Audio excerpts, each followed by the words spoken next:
গবেষণা বা ইউপিএসসির মতো লম্বা রাস্তায় হাঁটতে গেলে শুধু বইয়ে মুখ গুজে রাখলে তো চলবে না, মনটাকেও একটু বুঝতে হয়। তাই দিনটা শুরু হয় যোগ ব্যায়াম আর প্রাণায়াম দিয়ে। এই সময়টুকু সারাদিনের লড়াইয়ের জন্য আমাকে ভেতর থেকে তৈরি করে।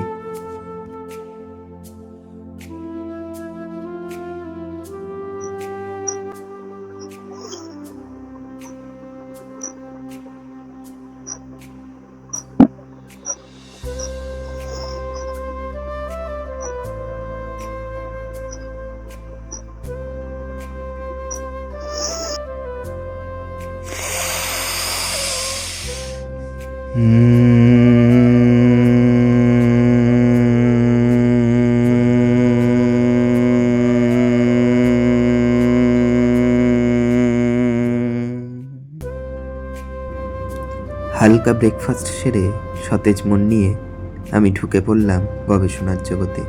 জানলার ধারের এই শান্ত জায়গা আর দি 70s টার্বুলেন্স টু ট্রানজিশন বইটি এখন আমার রোজ নামচার সঙ্গী। স্বাধীন ভারতের সবচেয়ে উত্তাল সময়গুলোর মধ্য দিয়ে আমি যেন রোজ হেঁটে চলেছি। পুরনো দলিলের পাতা আর বইয়ের পাতা উল্টাতে উল্টাতে হঠাৎ কখন কোন অজানা তথ্যের খোঁজ মেলে, তখন যেন এক অদ্ভুত রোমাঞ্চ লাগে আমার। ঠিক সেই মুহূর্তেই কমলা রঙের হাইলাইটারটা তুলে নিই হাতে। গুরুত্বপূর্ণ লাইনগুলোর ওপর দাগ টানার সময় মনে হয় আমি শুধু পাতায় দাগ কাটছি না, বরং হারিয়ে যাওয়া সত্যের ওপর নতুন করে আলো ফেলছি। ইতিহাসের পাতা থেকে নতুন কিছু আবিষ্কার করার এই নেশা আর নিজেকে রোজ একটু একটু করে তৈরি করা, এই জার্নিটাই আমার কাছে একটা আলাদা বেঁচে থাকা রসদ যোগায়। টানা বেশ কিছুক্ষণ পড়ার পর দুপুরের ঠিক আগে একটু রিফ্রেশমেন্টের প্রয়োজন হয়।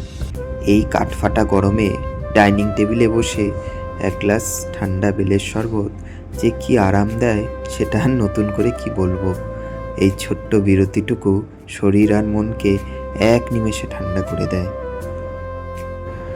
শরবতের পর শরীরে ক্লান্তিটা কেটে গেলে লাঞ্চের আগের এই সময়টা আমি তুলে রাখি আমার আর একটা স্বপ্নের জন্য, ইউপিএসসি। পিএইচডি গবেষণার পাশাপাশি 2029-এর এই বড় লক্ষ্যটা আমাকে প্রতিদিন নতুন করে তাগিদ দেয়। আজ পড়ছি ইকোনমিক্স। জানলার গ্রিল গলে আসা দুপুরের এই আলো আর পড়ার টেবিলের এই চেনা পরিমণ্ডল, এখানে বসলে ফোকাসটা যেন আপনা থেকেই দ্বিগুণ হয়ে যায়। স্বপ্ন যখন বড়, তখন প্রস্তুতির এই নীরব লড়াইটাও তো মন দিয়ে করতে হবে, তাই না? পিএইচডি আর ইউপিএসসি দুটো সম্পূর্ণ আলাদা জগৎ হলেও দুটোর জন্যই অসীম ধৈর্য আর ধারাবাহিকতার প্রয়োজন। প্রতিদিনের এই ছোট ছোট পদক্ষেপগুলোই যে একদিন কাঙ্ক্ষিত লক্ষ্যে পৌঁছে দেবে, এই বিশ্বাস নিয়েই আমার এই এগিয়ে চলা। দুপুরের ছোট্ট ঘুমের পর শরীর আর মন একদম তরতাজা। সারাদিন চার দেওয়ালের মাঝে ইতিহাসের পাতা আর ইকোনমির তত্ত্বে ডুবে থাকার পর বিকেলের এই সময়টা আমার কাছে একদম অন্য রকমের এক স্বাধীনতার। বইয়ের জগৎ থেকে বেরিয়ে এবার আমার গন্তব্য থিয়েটারের রিহার্সাল ঘর। মহড়ার ঘরে পা রাখলেই আমার ভেতরের গবেষক সত্তাটা যেন বদলে যায় একজন অভিনেতায়।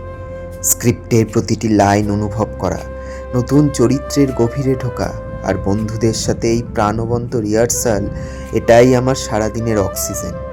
ইউপিএসসি বা পিএইচডি যদি আমার জীবনের লক্ষ্য হয়, তবে থিয়েটার হলো আমার বেঁচে থাকার রসদ। সারাদিনের এই কঠিন লড়াইয়ের পর জীবনের এই ব্যালেন্সটাই আমাকে প্রতিদিন নতুন করে বাঁচতে শেখায়। মহড়া থেকে ফিরে এসে রাতের এই নিস্তব্ধতাটুকু এখন বড্ড আপন। সারাদিনের এত পড়াশুনো, এত লড়াইয়ের পর এই একলা সময়টুকু আমার নিজের কাছে ফেরার সময়।